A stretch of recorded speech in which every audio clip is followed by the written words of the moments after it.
ചേട്ടനെ കാണാൻ നല്ല ഗ്ലാമർ ഉണ്ടല്ലോ. സോറി, എന്റെ കല്യാണം കഴിഞ്ഞതാ. ചേട്ടനെ കണ്ടു കഴിഞ്ഞാൽ കല്യാണം കഴിച്ചൊന്നും പറയില്ല. എനിക്ക് 2 കുട്ടികളുണ്ട്. എന്നാലും സാറില്ല, എനിക്ക് ചേട്ടനെ ഇഷ്ടമായി. സോറി, എനിക്ക് എന്റെ ഭാര്യനെ മാത്രമേ ഇഷ്ടപ്പെടാൻ പറ്റൂ. ചേട്ടൻ നല്ല സത്യം പറയണം, ഞാൻ സുന്ദരിയല്ലേ? സോറി, ഈ ലോകത്ത് ഒരൊറ്റ സുന്ദരിയുള്ളൂ, അതെന്റെ ഭാര്യ. അപ്പൊ കൂട്ടുകാരുടെ കല്യാണത്തിന് പോകുമ്പോ നിങ്ങൾ ഇങ്ങനെ വേണം പെരുമാറാൻ.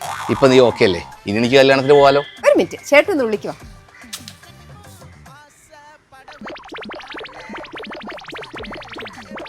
ഇപ്പോഴാണ് എന്റെ ഏട്ടൻ സുന്ദരനായത്. ഇപ്പൊ ശരിക്കും സുന്ദരനായി. ഇനിയെങ്കിലും ബൈക്കിന്റെ ചാവിതാ. അയ്യോ, ബൈക്കും ഒന്നും പോണ്ട, നല്ല മഴ വരുന്നുണ്ട്. ഒരു ഓട്ടോറിക്ഷ വിളിച്ച് പോയാ മതി. ദാ ഈ കൊടയും പിടിച്ചോളൂ.